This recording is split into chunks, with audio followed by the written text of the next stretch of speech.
Ih,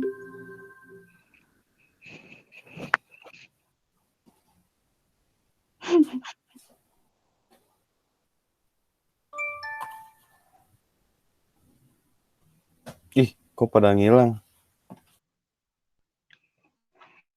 Assalamualaikum warahmatullahi wabarakatuh. Kami dari grup 6 yang beranggotakan saya Sini Sepra Putri, Mutia Putri Azahra, Nikolis Kian ini akan mempresentasikan chapter 16 yaitu tentang self promotion. Boleh di next.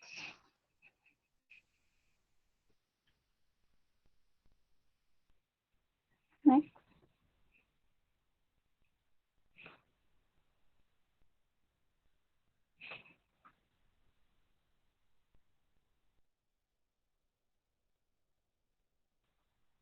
Boleh tolong di next, Kin.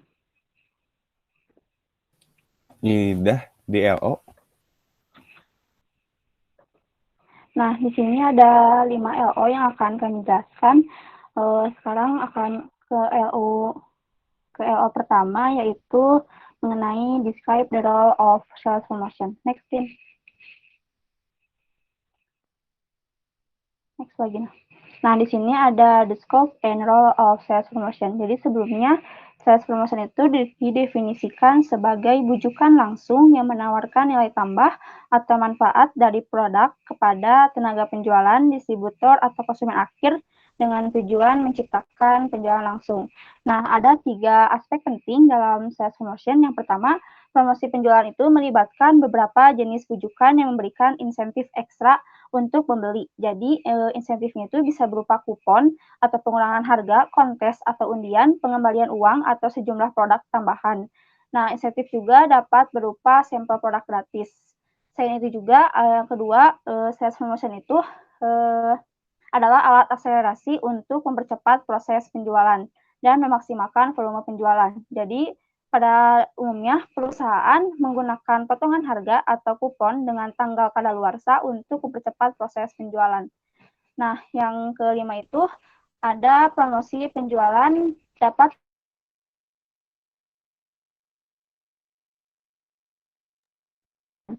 jadi nggak cuma ke target konsumen akhir aja, tapi sales promotion ini ditujukan ke target kayak perdagangan. Jadi kayak antara produsen dengan konsumen.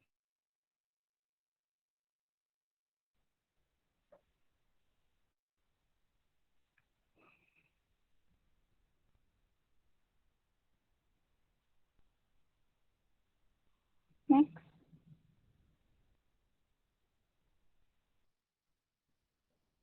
Pindah. Nah, di sini ada tipe dari sales promosi dari aktivitas sales promotion. Yang pertama itu yang berorientasi kepada pelanggan, yang kedua berorientasi pada perdagangan. Nah, yang berorientasi pada pelanggan ini ditujukan kepada konsumen, pembeli akhir, barang dan jasa, dan diperlukan untuk membujuk mereka membeli produk tertentu. Nah, contohnya itu ada sampel, pemberian kupon, kontesan undian, pengembalian uang, paket bonus, diskon, dan program loyalitas. Nah, yang kedua itu ada yang berorientasi kepada perdagangan. Ini tuh ditujukan kepada distributor untuk memotivasi mereka menjual produk. Ada contohnya ada kontes dealer, ada tunjangan perdagangan, yang ketiga ada pajangan di tempat pembelian, yang keempat ada program pelatihan penjualan, ada pameran dagang dan iklan kooperatif. Jadi motivasi kedua kelompok itu sangat penting dan dapat memaksimalkan efektivitas program promosi. Boleh dilanjut. Next. Nah, selanjutnya ini ada alasan kenapa sales promotion itu semakin meningkat. Alasan utamanya itu karena industri promosi itu sudah makin matang akhir-akhir ini gitu. Nah, jadi sekarang itu banyak perusahaan yang menjadikan promosi sebagai bagian dari tim strategis mereka untuk membangun merek. Dan banyak agen promosi yang telah memperluas kemampuan dan keahlian mereka, dan mereka menawarkan klien dengan berbagai layanan pemasaran terpadu dan hanya bisa dilampaui oleh promosi penjualan.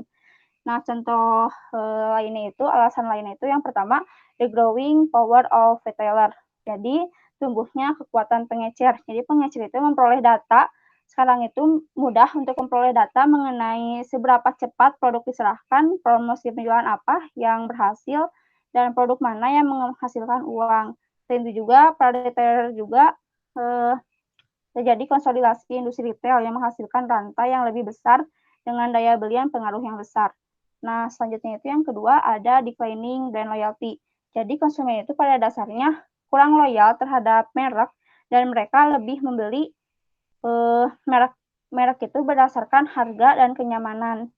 Nah, boleh selanjutnya. Yang ketiga itu di sini ada increase promotional sensitivity. Jadi konsumen itu semakin sensitif terhadap promosi. Jadi di sini konsumen itu merespon dengan baik terhadap insentif yang diberikan dan mereka juga membuat keputusan itu dilakukan di akhir pembelian. Misalnya kalau di rumah itu mereka ingin beli barang A di toko A, tapi setelah sampai ke suatu tempat belanjaan ada barang A itu di toko B lebih murah gitu. Nah, jadi konsumen itu memutuskan untuk membeli barang yang ada promosinya. Nah, yang keempat itu ada brand proliferation. Jadi promosi juga sangat penting ketika perusahaan itu mengeluarkan produk baru. Di sini juga promosi penting untuk membuat pengecer mengalokasikan sebagian tempat atau rak mereka untuk menjual produk baru tersebut. Nah, yang kelima itu ada certain focus. Jadi, menurut Profesor Leonard Lodis dan Carmela, banyak perusahaan yang banyaknya data pemindai memungkinkan manajer merek dan pemasaran serta baik karena pengecer untuk melihat bagaimana penjualan sering melonjak sebagai respon terhadap promosi. Boleh next. Nah, yang kelima itu increase accountability. Jadi, pada dasarnya hasil dari program promosi penjualan itu lebih mudah diukur daripada dari hasil iklan. Banyak perusahaan menuntut cara yang terukur dan akuntabel untuk menghubungkan pengeluaran promosi dengan penjualan dan profitabilitas. Manajer juga dimintai pertanggungjawaban untuk menghasilkan hasil dengan menggunakan diskon atau kupon karena mereka itu menghasilkan lonjakan penjualan yang cepat dan mudah diukur. Yang ketujuh itu ada competition. Jadi faktor lain yang menyebabkan peningkatan promosi penjualan adalah ketergantungan produsen pada promosi perdagangan dan konsumen untuk mendapatkan atau mempertahankan keunggulan kompetitif. Nah, biasanya itu produsen bekerja sama dengan pengecer untuk membuat promosi khusus sehingga mencapai tujuan bersama. Nah, yang terakhir itu the growth of digital marketing. Nah, faktor yang terakhir itu karena revolusi pemasaran digital. Jadi, banyak pemasar menggunakan berbagai bentuk pemasaran online untuk menerapkan program promosi penjualan. Ada berbagai bentuk iklan online untuk menarik perhatian konsumen atau mendorong mereka mengambil tindakan. Boleh lanjut selanjutnya.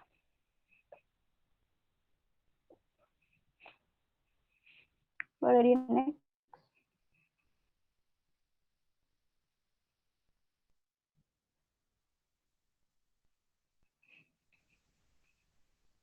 Boleh di next. Nah, jadi sebelumnya lagi. Nah, di sini tuh ada concern about the increased role of sales promotion. Jadi ada kekhawatiran dari peningkatan sales promotion ini karena biasanya sales promotion itu tidak mempengaruhi ekuitas merek. Jadi biasanya ekuitas merek itu atau membangun citra merek itu biasanya mengandalkan iklan. Sementara kalau promosi itu menghasilkan penjualan. Jadi diperlukan adanya suatu keputusan yang diambil sama manajer kalau promosi ini tuh bisa menghasilkan citra merek juga gitu. Jadi kekhawatiran itu kalau semakin banyak promosi itu hanya menghasilkan penjualan tapi mereknya itu belum kuat gitu. Boleh lanjut.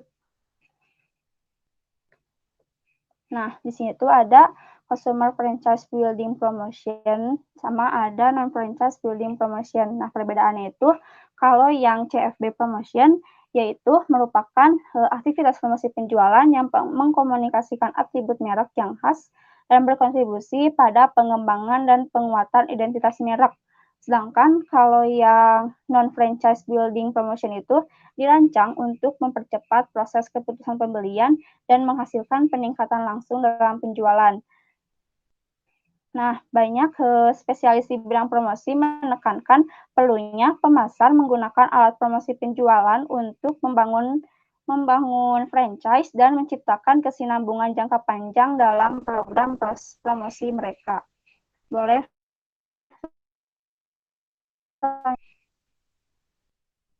Nah, LO2 ini akan dijelaskan oleh Rina.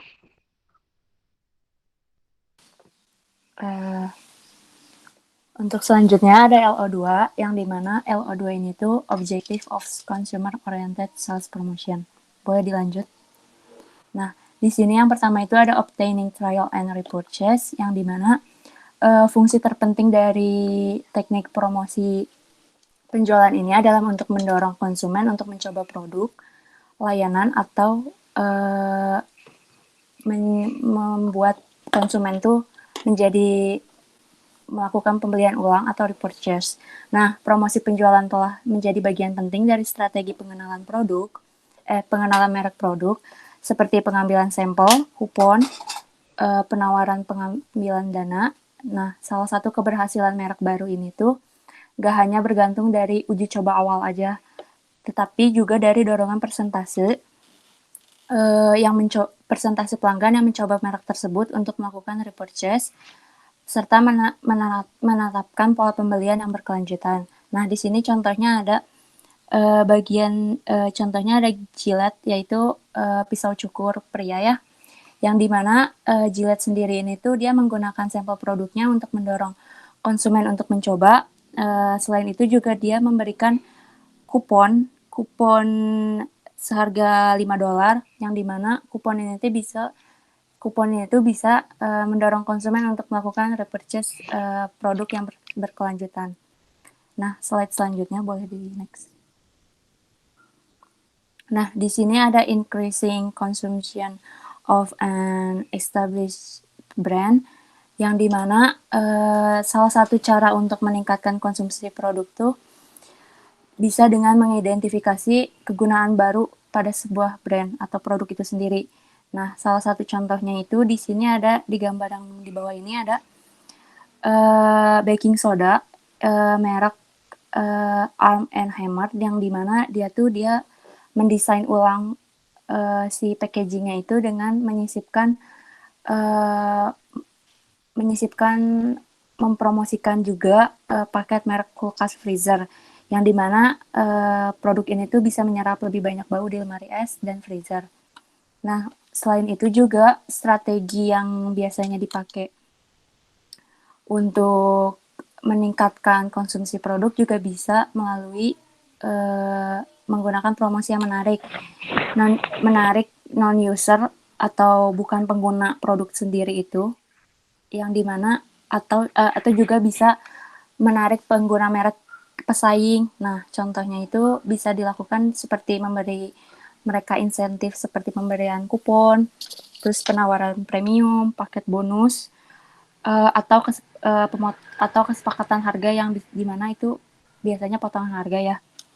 Nah, contohnya ini ada yang di sebelah kanan itu dimana Miller's Course ini tuh dia buat challenge, yang dimana challenge-nya itu namanya itu Taste Challenge, yang tujuannya itu untuk membantu mendapatkan kembali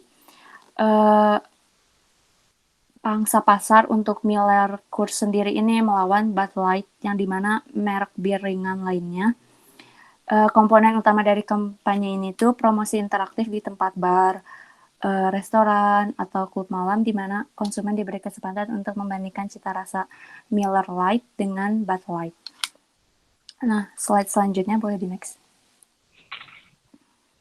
Di sini ada defending current customers, yang dimana mempertahankan pelanggan saat ini tuh bisa melalui caranya itu dengan promosi harga khusus, kupon atau paket bonus. Nah, yang dimana itu tuh bisa hal ini tuh bisa membuat mereka tetap menggunakan merek perusahaan kita, tetapi juga bisa mengurangi kemungkinan mereka tuh beralih dengan promosi pesaing juga gitu. Terus selanjutnya ada targeting a specific market segment, yang dimana program opsi penjualan ini juga dapat ditargetkan ke pasar kelompok status pengguna tertentu sebagai yang pengguna atau yang bukan pengguna atau non user atau pengguna ringan atau berat.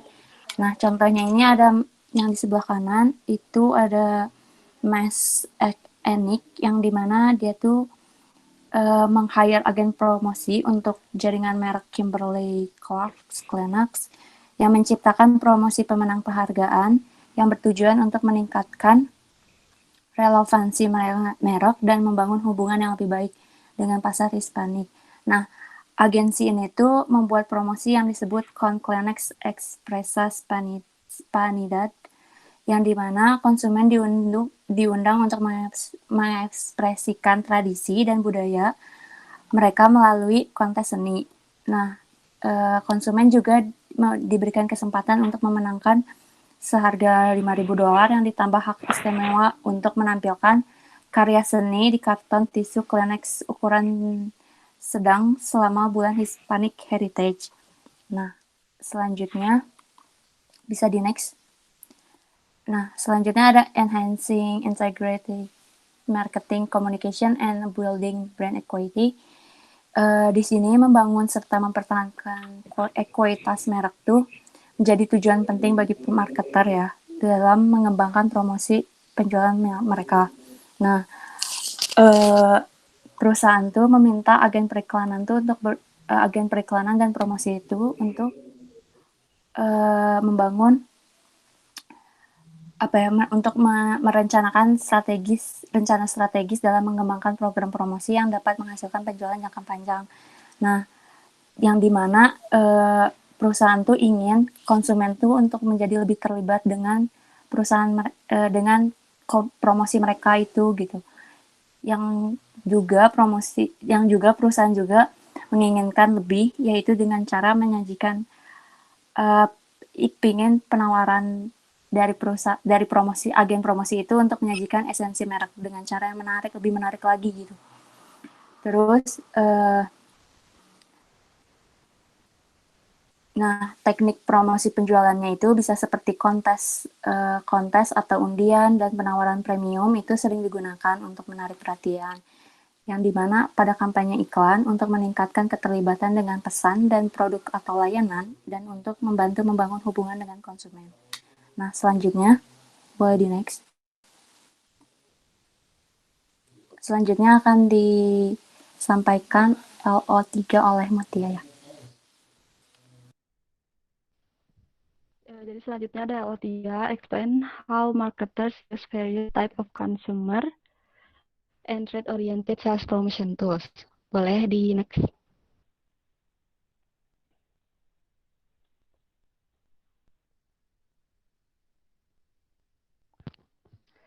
Jadi di sini tuh ada customer oriented sales promotion technique. Yang pertama itu ada sampling. Jadi sampling itu sering digunakan untuk memperkenalkan produk baru ke pasar. Namun juga pengambilan sampel ini bisa digunakan untuk produk yang sudah mempan. Nah, di sini ada benefit and limitations of sampling. Nah, di situ kita tuh bisa mengajak orang untuk mencoba suatu produk dengan memberikan mereka manfaat. Hal seperti ini tuh bisa penting karena keunggulan dan manfaat itu sulit dijelaskan melalui iklan. Nah, contohnya itu bisa produk makanan, minuman, ataupun kosmetik. Selanjutnya ada sampling methods. Beberapa metode distribusi itu meliputi pendekatan dokter, direct store, dan juga on package. Yang pertama ada pengambilan sampel door to door. Ini tuh di mana produk dikirim langsung ke tempat tinggal, digunakan ketika penting untuk mengontrol di mana sampel dikirim. Nah, yang kedua ada pengambilan sampel melalui direct mail. Nah, ini itu untuk produk yang kecil, ringan, dan tidak mudah rusak. Nah, keuntungan dari pengambilan melalui direct mail ini, pemasar memiliki kendali di mana dan kapan produk akan didistribusikan dan dapat menargetkan sampel ke area pasar tertentu. Nah, selanjutnya itu ada pengambilan sampel in-store. Di sini itu yang populer ya, karena contohnya itu ada produk makanan.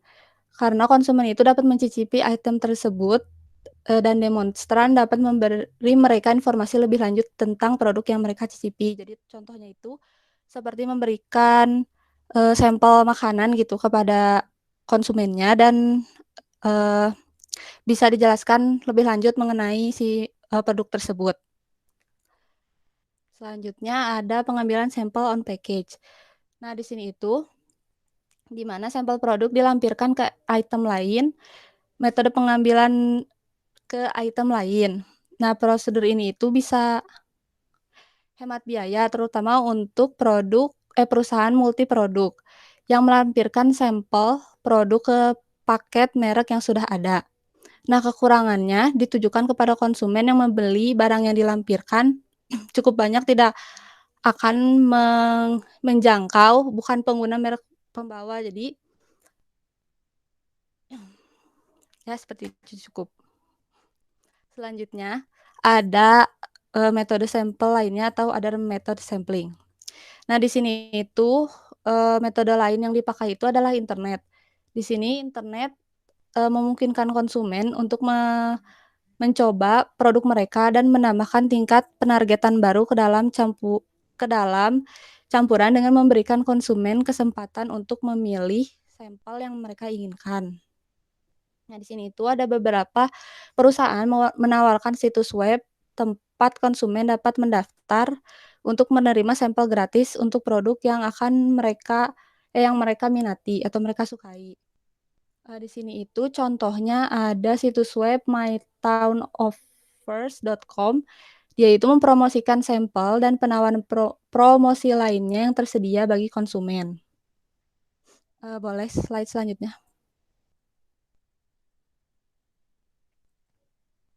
Selanjutnya itu ada couponing atau kupon.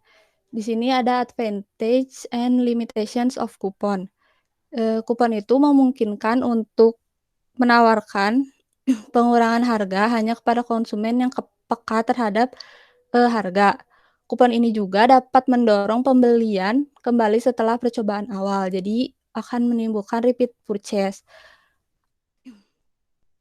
Banyak produk baru juga menyertakan kupon diskon di dalam paket untuk mendorong pembelian berulang.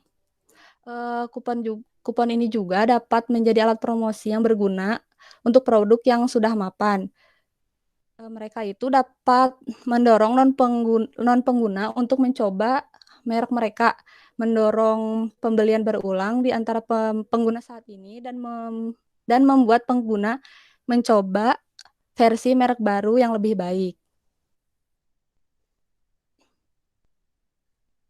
Contohnya ini, kalau untuk kupon itu ada produk seperti sereal, deterjen, dan juga deodoran. Selanjutnya ada kupon distribution. Kupon ini dapat disebarluaskan kepada konsumen dengan berbagai cara. Jadi ada freestanding inserts, surat langsung, surat kabar, majalah, paket, dan juga online.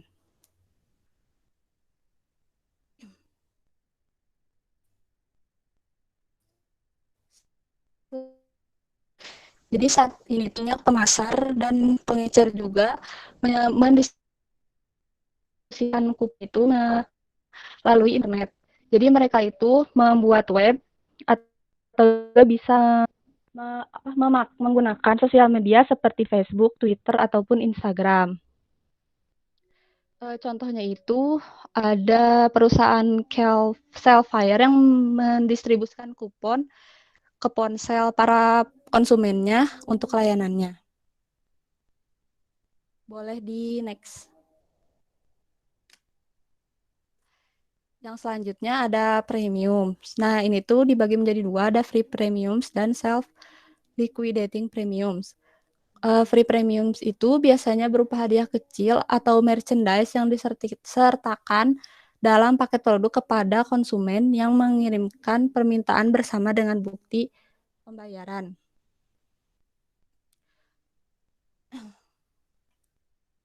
Nah, di sini itu contohnya ada McDonald's yang memberikan hadiah atau mainan untuk salah satu paket mereka yaitu Happy Meals. Nah, selanjutnya ada self liquidating premium. Ini tuh menawarkan beberapa keuntungan bagi pemasar. Self liquidating premium ini dapat menciptakan minat pada merek dan niat baik yang meningkatkan citra merek. Premi ini juga dapat mendorong dukungan dan mendapatkan tampilan di dalam toko untuk merek dan penawaran premium. Boleh di next.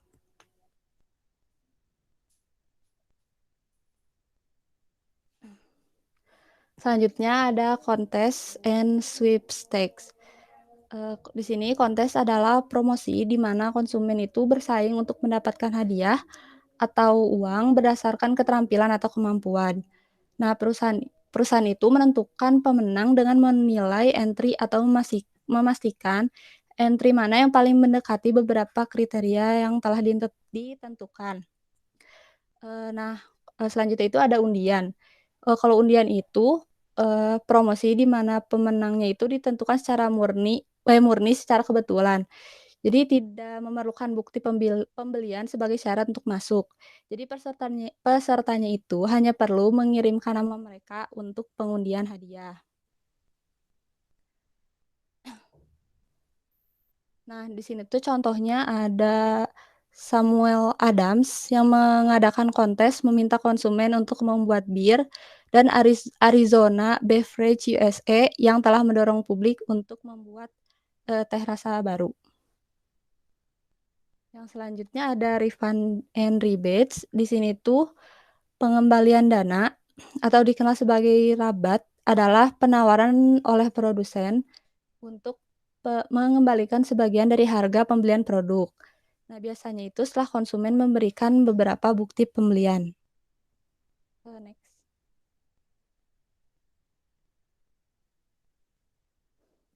Selanjutnya ada bonus packs. Di sini itu pemasar menawarkan konsumen sejumlah produk ekstra dengan harga reguler dengan menyediakan wadah yang lebih besar ataupun unit ekstra. Paket bonus ini menghasilkan per unit yang lebih rendah dari konsumen dan memberikan nilai ekstra yang lebih untuk produk. Nah, selanjutnya itu ada price of deals. Jadi di sini tuh merupakan pengurangan harga yang biasanya ditawarkan langsung melalui paket harga yang ditandai secara khusus.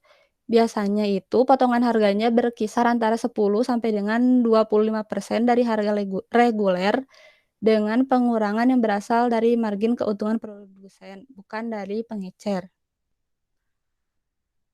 Boleh di next. Selanjutnya ini ada loyalty program. Jadi loyalty program ini mendorong konsumen untuk menggunakan produk atau layanan mereka secara terus-menerus dan sebagai cara untuk mengembangkan loyalitas pelanggan yang kuat. Nah, contohnya ini di sini ada Nestle, Kraft, dan General Mills yang memperkenalkan program yang menawarkan kesempatan kepada konsumennya untuk mengumpulkan poin agar terus membeli produk mereka. Dan poin ini tuh dapat ditukarkan dengan hadiah.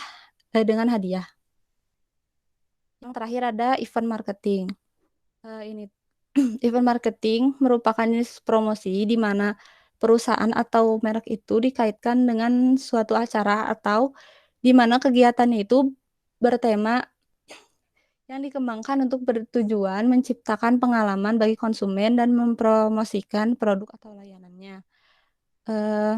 Pemasar juga sering melakukan pemasaran sering melakukan event marketing dengan mengaitkan produk mereka dengan beberapa aktivitas populer seperti acara olahraga, konser, pameran, atau festival.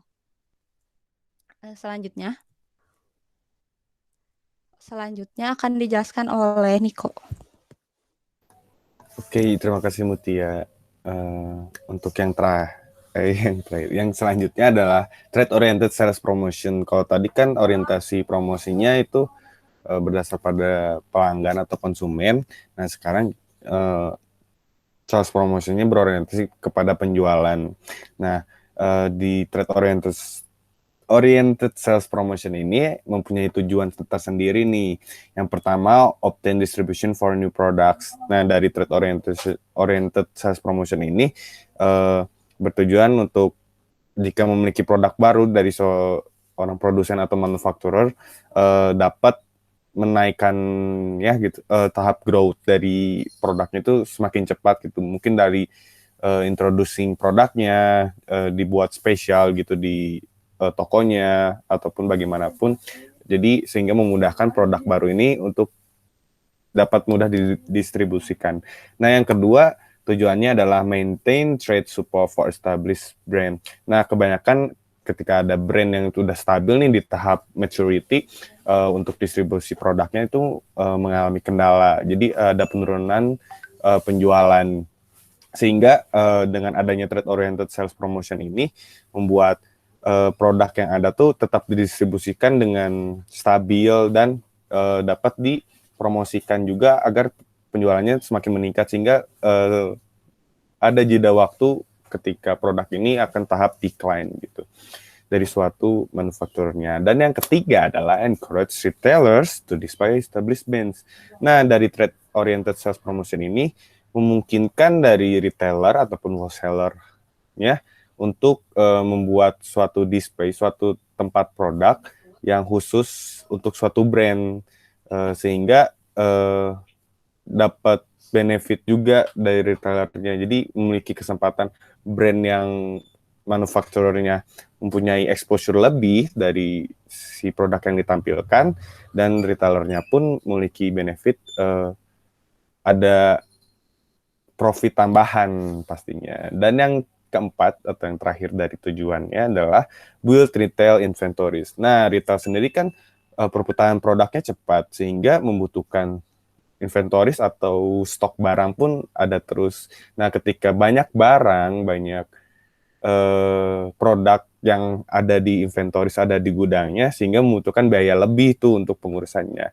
Nah, dari trade oriented sales promotion ini memudahkan retail untuk menjual produk yang ada di inventories atau di gudangnya, sehingga biaya perawatan dari produk yang ada di gudang pun semakin berkurang karena produknya cepat mengalir untuk keluar atau terjual. Nah, dari trade oriented sales promotion ini ada beberapa tipe.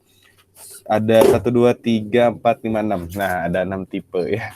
Yang pertama ada contest and incentive, yang kedua ada trade allowance, yang ketiga ada display and point of purchase material, yang keempat ada sales training programs, yang kelima trade show, dan yang terakhir atau keenam ada cooperative advertising. Nah, mari kita bahas apa aja nih tipe dari trade oriented sales promotion. Nah, yang pertama ada contest and incentive. Nah, biasanya dari tenaga penjual atau sales yang ada dari manufacturer atau dari retailer atau di distributor tuh diberikan insentif atau kontes seperti perlombaan. Jadi diberikan hadiah ketika tenaga penjual tersebut dapat menjual produk dari target yang telah ditetapkan di luar gaji pokoknya. Nah, kenapa hal tersebut menjadi salah satu tipe dari trade oriented sales promotion? Karena di sini para tenaga penjual akan berlomba-lomba untuk menjualkan produk brand tersebut untuk mendapatkan insentif atau hadiah yang ditawarkan sehingga penjualannya pun semakin meningkat. Nah, itu salah satu tipenya. Yang kedua adalah trade allowance. Nah, di dalam trade allowance ini kebijakan ya allowance itu ada 3 jenis. Yang pertama buying allowance. Nah, apa sih buying allowance itu? Buying allowance adalah ketika distributor dapat pemotongan harga ketika membeli ke manufacturer atau ke suppliernya. Misalkan Alfamart tuh dapat diskon 20% ketika beli sejumlah produk, entah itu 2 kontainer dari gudang garam misalkan, sehingga ada potongan harga dan dapat dibuat margin profit atau keuntungan lebih untuk si distributornya tersebut. Nah, yang kedua adalah promotional allowance. Nah, kebijakan untuk mempromosikan produk tersebut. Nah, di sini tuh ada request biasanya dari manufacturer untuk mempromosikan produknya. Nah, contohnya tadi ada new product ya.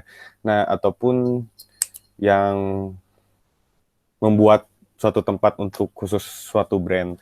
Nah, di sini tuh kebijakan dari manufacturer meminta kepada distributor untuk mempromosikan produknya secara intens ataupun ya intinya dipromosiin sehingga membuat produk itu cepat terjual dan retailer pun dapat mempunyai profit lebih untuk menjualnya. Dan promosional ini biasanya ditanggung oleh manufakturnya itu sendiri. Dan yang terakhir atau yang ketiga adalah slotting allowance. Nah, kalian pernah lihat nggak sih biasanya ada misalkan Student Co nih di toko-toko ada gambar kayak bukan baliho ya, kayak figur-figurnya gitu, ataupun ada yang Student Co biasanya simpan di tengah ataupun di atas rak ataupun di bawah rak. Nah, ini tuh merupakan request dari manufacturer untuk menempatkan produknya di rak sebelah mana di toko distributornya. Nah, hal tersebut untuk memudahkan si produknya untuk cepat terjual gitu. Sehingga kadang kan ada decision making tuh ada banyak, ada dari psikologi juga. Sehingga ketika produk susah dijangkau pun akan menjadi suatu faktor untuk pembuat keputusan dari konsumennya itu sendiri. Sehingga slotting allowance di sini adalah kebijakan yang dirumuskan bersama dan yang diinginkan oleh manufacturer untuk disimpan di mana nih produk dari manufacturer. Biasanya itu ada planogram namanya. Jadi ada mapping dari si raknya kayak dan kau harus di sini, di sebelah ini, kayak gitulah. Belum ada contohnya, mungkin nanti kita sebarkan contohnya. Kalau gitu langsung aja masuk ke yang ketiga adalah display and point of purchase material. Nah, tadi nih masuk yang di slotting allowance, display and point of purchase material. Nah, di sini tuh sama halnya kayak tadi membuat suatu rak untuk khusus satu produk. Pernah lihat nggak sih kayak Janden kau lagi misalkan satu rak di distributor mana di suatu toko semuanya produk Wardah dan dihias sedemikian rupa. Nah, itu namanya point of purchase. Hal tersebut adalah untuk meningkatkan minat pembeli dan minat pembeli dari si konsumennya itu sendiri, sehingga akan terjadi banyak penjualan, ada kemungkinan terjadi peningkatan penjualan dari produk tersebut. Seperti itu. Langsung lanjut aja. Salah, bentar, pindahin dulu. Ada sales training programs. Nah, di sini tuh adalah dari manufakturernya memberikan training atau program pelatihan terhadap tenaga penjual yang ada. Contohnya ada beauty advisor nih di satu distributor. Misalnya di Borma ada beauty advisor atau penasihat kecantikan atau sales ya biasanya, tapi mempunyai pengetahuan tentang kecantikannya gitu, knowledge-nya. Wardah misalkan. Nah, ini tuh diberi pelatihan oleh si manufakturernya, yaitu Wardah tadi contohnya, untuk bagaimana cara memasarkan produknya, gimana produk knowledge-nya, gimana untuk prospecting-nya, seperti itu. Nah, ini tuh dikhususkan untuk produk yang dipilih oleh manufakturernya ini untuk bertujuan meningkatkan penjualan produk tersebut. Seperti itu. Dan yang selanjutnya ada trade show. Nah, apa sih trade show ini? Biasanya trade show ini adalah event juga, kayak event marketing, tapi kayak bazar gitu eventnya. Jadi dalam suatu event dikhususkan melakukan penjualan khusus, misalkan apa ya, Jakarta Expo ataupun apa yang baby itu, aduh lupa namanya. Pokoknya dari suatu event itu, dari suatu brand, misalkan Nokia buat pameran menjual banyak produk dengan penawaran yang khusus hanya di tempat tersebut saja, di event tersebut saja, sehingga dapat meningkatkan persentase penjualan dari produk brand tersebut begitu. Dan yang terakhir ada cooperative advertising nih. Di dalam cooperative advertising ini ada 3 jenis, ada 3 tipe. Yang pertama horizontal, yang kedua ingredient sponsor, yang ketiga itu salah, harusnya diganti, harusnya vertikal ya, mohon maaf. Nah, kalau yang kedua atas ini horizontal dan ingredient sponsor itu tidak berorientasi kepada penjualan, dan yang berorientasi kepada penjualan itu hanya di vertikal saja. Nah, horizontal tuh apa sih? Nah, horizontal ini contohnya antar distributor ya, distributor, sehingga distributor A dan distributor B berkolaborasi, berkooperatif, kerjasama untuk mengiklankan produknya yang dijual di tokonya tersebut, sehingga mengurangi biaya pengiklanan gitu, karena dibagi 2 lebih mudah. Tapi contohnya kayak brosur yang dibagikan Alfamart, misalkan di Alfamart jalan A dengan jalan B, ayo kita promosi, yuk kita jualin, advertising, kita iklanin produk-produk yang ada di toko kayak gitu. Dan yang kedua ada ingredient sponsor cooperative advertising. Nah, ingredient sponsor ini adalah ngiklanin suatu produk dengan apa sih yang diunggulkannya, yaitu si ingredient dari produk tersebut. Contohnya adalah Intel Insight, produk Intel yang ngepromosiinnya tuh dari iklannya ya dengan logo Intel Insight. Ketika Intel Insight itu menjadi hierarki self-actualization, bahwa gue punya produk Intel nih, kayak asik gitu, ataupun kayak produk Apple seperti yang lainnya. Dan yang ketiga adalah ya vertical cooperative advertising. Nah, vertical cooperative advertising ini, kalau tadi horizontal itu antar distributor dan distributor, kalau vertikal ini adalah antar distributor dan manufakturer ataupun supplier gitu. Nah, biasanya sama kayak tadi patungan ya, dari si biaya yang dialokasikan untuk periklanannya itu biasanya 50-50 antara distributor 50% dan manufakturer 50%.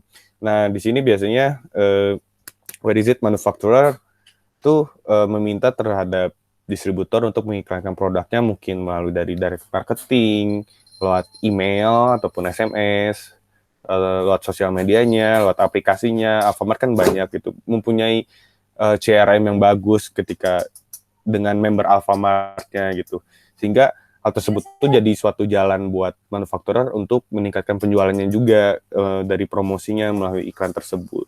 Nah, enaknya itu ketika distributor iklannya akan segini, sehingga diajukan terhadap manufakturer dan dibagi 2, distributornya mendapat exposure dari namanya yang diiklankan, dan manufakturernya pun mendapat exposure dan penjualan dari nama yang diiklankan juga. Begitu untuk cooperative advertising. Sekian dari cooperative advertising. Lanjut LO nomor 4 oleh Rina. Silakan. Halo. Nah, selanjutnya ada LO yang keempat, yaitu explain how to coordinate sales promotion with advertising. Nah, boleh di next. Nah, yang pertama itu ada budget allocation. Nah, di sini tuh banyak perusahaan yang menghabiskan lebih banyak uang untuk promosi penjualan dibandingkan promosi penjualan yang berorientasi di konsumen atau pasar daripada di iklan media. Nah, alokasi ini tuh tergantung dari sejumlah faktor yang termasuk tujuan promosi khusus kampanye, pasar, dan situasi kompetitif, dan tahap merek dalam produk life cycle. Nah, pada produk life cycle ini sendiri ada yang namanya itu pada tahap intro itu yang pertama, di mana anggaran di sini tuh cukup besar dialokasikan karena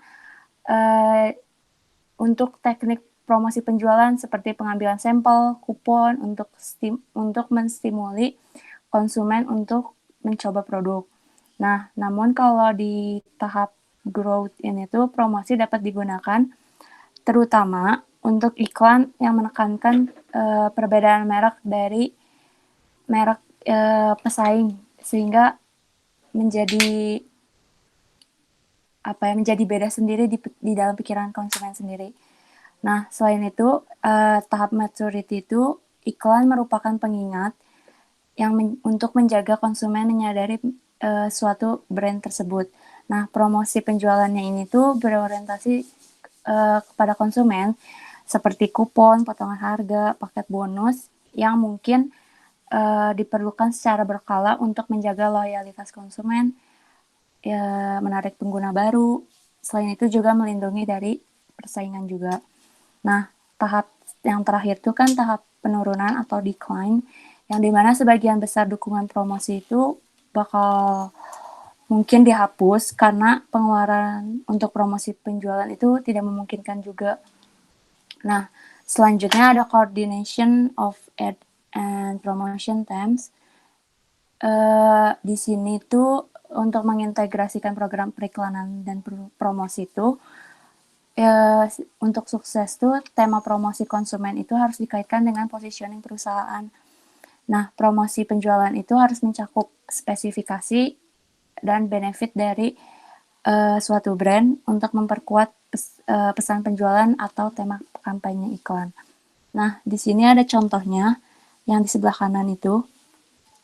Contohnya itu ada undian pemenang penghargaan, yang dimana judulnya itu menangkan 500 penerbangan yang dikembangkan oleh Mastercard dan agen promosinya.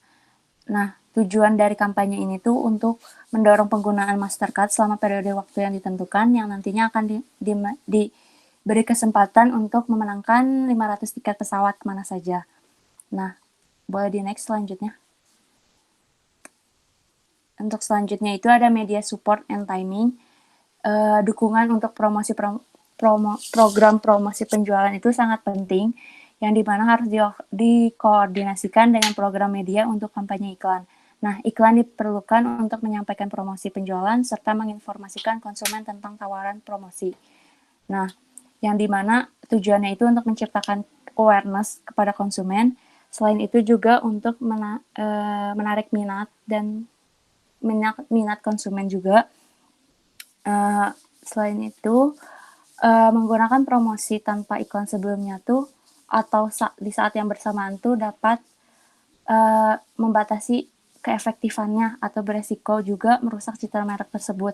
Nah, jika konsumen menganggap merek sebagai promosi kualitas yang lebih rendah, mereka tidak mungkin untuk mengembangkan sikap yang mampu menjadi loyalitas dalam jangka panjang. Nah, sebaliknya, kalau efektivitas iklan dapat ditingkatkan dengan kupon, penawaran, potongan harga, atau undian, itu bisa mendukung loyalitas jangka panjangnya juga.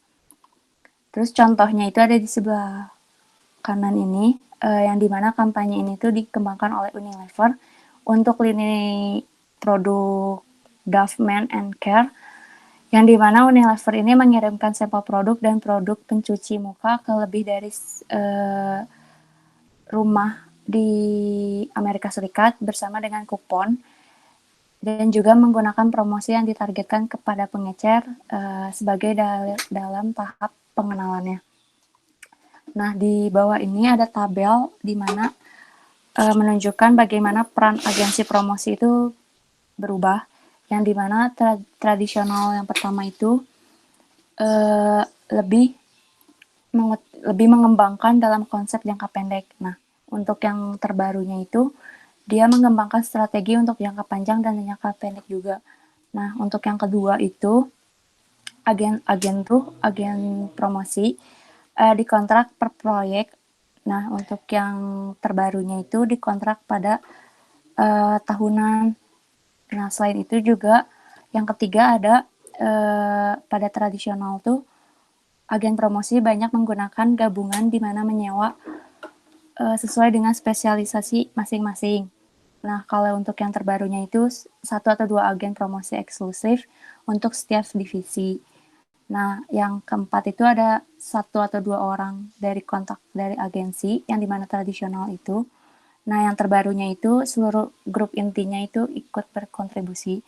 Nah, yang kelima ada biro promosi tidak bekerja sama dengan biro iklan yang dimana pada tahap agen terbaru tuh agensi promosi itu bekerja sama dengan agen iklan. Nah, kalau tradisional tuh tidak langsung accountable untuk hasilnya, sedangkan untuk yang terbaru, agen terbarunya itu sangat accountable. Nah, untuk selanjutnya ada, boleh di slide, boleh di next. Untuk LO yang kelima, discuss potential problems in the use of sales promotion tools. Nah, boleh di next. Nah, sales promotion abuse ini tuh di mana penggunaan promosi penjualan tuh yang berlebihan dapat merusak suatu brand yang sebuah merek tuh di mana terus dipromosiin tuh dapat kehilangan value yang didapat. Karena konsumen tuh seringkali akhirnya membeli suatu merek karena sedang adanya potongan harga. Ketika insentif promosi tambahan itu tidak tersedia, mereka akan beralih ke merek pesaing. Nah, menurut teori Alan Sawyer atau Peter, nah di sini tuh konsumen itu secara konsisten membeli suatu merek atau kupon, suatu merek karena kupon atau potongan harga itu, karena adanya insentif promosi eksternalnya. Sebaliknya kalau misalkan ketika tidak ada insentif eksternal yang tersedia, konsumen akan lebih cenderung untuk mikir-mikir kembali gitu. Kira-kira dari merek ini tuh ada benefitnya nggak ya buat kita gitu. Terus seringkali perusahaan tuh mulai menggunakan promosi penjualan untuk membedakan produknya dengan pesaing. Nah, jika promosi berhasil dan mengarah ke keunggulan, pesaing dapat dengan cepat menirunya. Ketika semua pesaing menggunakan promosi penjualan, ini tidak hanya untuk merugikan perusahaan juga ya, karena margin keuntungannya juga perusahaan dapat berkurang juga terus bisa juga mempersulit perusahaan juga gitu untuk ngembangin si potensi periklanannya. Nah, dalam contohnya itu ada dalam industri kosmetik yang dimana penawaran promosinya itu seperti membuat pembeli itu dengan pembelian ada gratisannya yang dimana itu ada gift-nya gitu. Ini tuh untuk mendorong pembeli untuk mencoba produk baru ya. Tapi tuh ini sudah menjadi hal yang umum sih dan juga mahal dalam melakukan suatu promosi ini tuh. Nah, sehingga pemasar tuh harus berhati-hati untuk tidak merusak promosi penjualan yang dimana tuh ngelibatin perusahaan dalam margin keuntungan suatu merek dan juga mengancam eksistensi jangka panjang juga. Karena banyak pemasar tuh sering menggunakan promosi penjualan untuk menutupi penurunan penjualan. Nah, mungkin dicukupkan saja presentasi dari kelompok kami. Terima kasih atas perhatiannya. Mohon maaf apabila ada kesalahan. Assalamualaikum warahmatullahi wabarakatuh.